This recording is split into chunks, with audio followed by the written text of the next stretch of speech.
আমার মতো কে কে আজকে নলা মাছ ধরেছেন পানিতে? এই যে দেখেন কতগুলি নলা মাছ।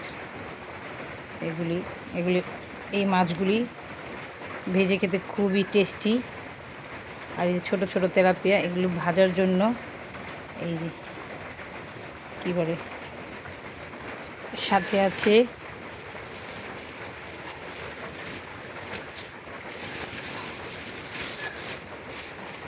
এই যে চিংড়ি।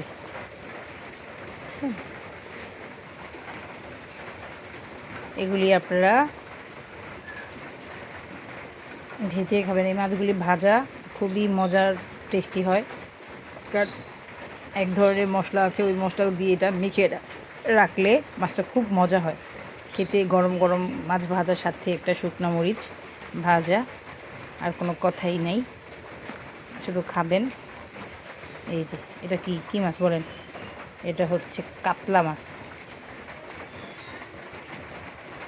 আজকে আমরা এই মাছগুলি কাটবো, যদিও মাছ কাটতে আমি তেমন একটা ভালো পারি না।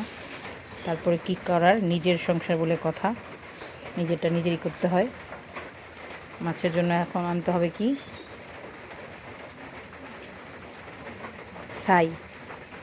ছাই দিয়ে মাছ করতে হয়। এই ছাই নিয়ে আসবো। যদি বাহিরে থাকতাম তাহলে অনেক ভালো হইতো, কারণ বিদেশে নাকি মাছ করতে হয় না, একদম রেডিমেড মাছ পাওয়া যায়। মানে আমরা তো থাকি বাংলাদেশে, কি আর করার। মাছটা কাটি, কারণ আমার বাসায় কেউ মাছ কাটার নেই।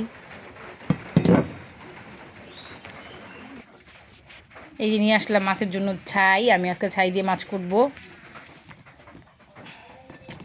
প্রচুর পরিমাণ কষ্ট মাছ কোটার ব্যাপারে, আমি আসলে অলস যাই। আর এই ভিডিওগুলি অবশ্যই আমার ইউটিউব চ্যানেলে দিয়ে দিচ্ছি। আর এটা আমার নতুন চ্যানেল, প্লিজ আপনারা সবাই একটা সাবস্ক্রাইব করে দিবেন আর একটা লাইক করে দিবেন। কারণ একটা লাইকে তো হয়তো আপনাদের কোনো প্রবলেম হবে না, কিন্তু লাইকটা পেলে আমি অনেক খুশি হব। কারণ এত কষ্ট করে মাছ করতেছি, আমার মতো যারা কষ্টে আছেন মাছের জন্য, বিশেষ করে মাছ কোটা নিয়ে, তারা তো অবশ্যই আমাকে একটা লাইক করবেন। আর আমি বিক্রমপুরের মেয়ে হিসেবে আপনারা যারা বিক্রমপুরবাসী এই ভিডিওটা দেখছেন, তারা অবশ্যই একটা সাবস্ক্রাইব করে দিবেন। আর সাথে আমার একই নামে একটা ফেসবুক আইডি আছে, সেটাতেও ঘুরে আসবেন। সবাইকে ধন্যবাদ। আর মাছ কোটার জন্য কি আর বলবো, আপনাদের মাছ করতে থাকি, দেখেন প্রচুর পরিমাণ মশা। গ্রামের বাড়ি, বৃষ্টি হইলে অনেক মশা বাইরা যায়। দিনের বেলা কয়েল জ্বালাইতে হয়, আর কয়েলের ধুয়ায় আমরা আরও অসুস্থ হয়ে যাচ্ছি। এই মশার উপদ্রব থেকে বাঁচার কোনো উপায় নাই। আর আমার মতন বাসায় এরকম কার কার মাছ কুইটা খাইতে হয়, তারা অবশ্যই আমাকে একটা লাইক দিয়ে। কারণ এরকম মাছ কোটা অনেকেরই পছন্দ না। কি বলুম রে ভাই, মাছ নিয়ে যন্ত্রণায় আছি।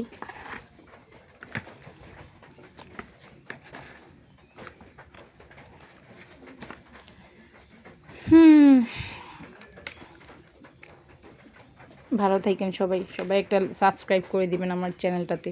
ধন্যবাদ সবাইকে।